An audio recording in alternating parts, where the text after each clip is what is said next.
தமிழ்நாடு ஓய்வூதியர் சங்கத்தின் சார்பில் ஆடிப்பெருக்கை முன்னிட்டு மணிமூர்த்தீஸ்வரம் தாமிரபரணி ஆற்றங்கரையில் தாமிரபரணியை பாதுகாப்போம் விழிப்புணர்வு நிகழ்ச்சி நடந்தது. மாநில துணைத் தலைவர் சாமி நல்லபெருமாள் தலைமை வகித்தார். மாவட்ட துணைத் தலைவர் சீதாராமன் முன்னிலை வகித்தார்.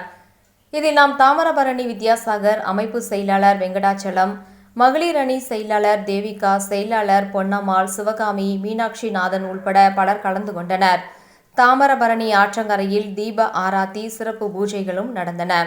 தாமிரபரணியை பாதுகாக்கும் விதமாக மாணவ மாணவிகளுக்கு ஓவிய போட்டிகளும் நடைபெற்றன. இதில் நெல்லை, பாளை பகுதிகளைச் சேர்ந்த ஏராளமான பெண்கள், தன்னார்வலர்கள் உட்பட பலர் கலந்து கொண்டனர்.